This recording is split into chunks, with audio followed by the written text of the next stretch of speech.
Next Stop, un viaggio consapevole a bordo della linea 1, da Sant'Angelo a San Tomà.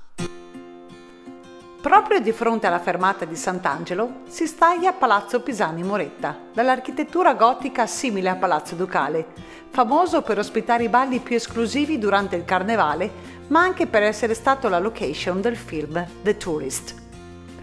Palazzo Mocenigo sul Canal Grande, che si pone sulla stessa riva di Sant'Angelo, riporta sulla facciata il soggiorno di Lord Byron in laguna.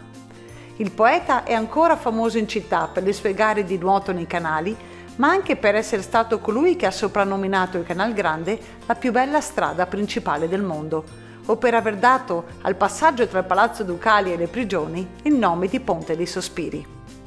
Subito dopo si trova Palazzo Contarini dalle figure, per le due statue poste sotto al balcone principale.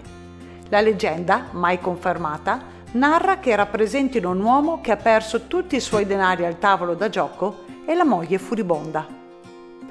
I posti da vedere qui sono numerosi.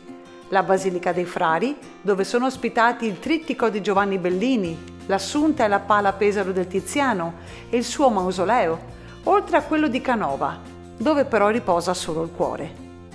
Altro capolavoro sono la Scuola Grande di San Rocco, la Cappella Sistina di Venezia, decorata da meravigliosi teleri di Tintoretto, ma anche da opere di Giorgione, Tiziano ed altri, e la Scuola Grande di San Giovanni Evangelista.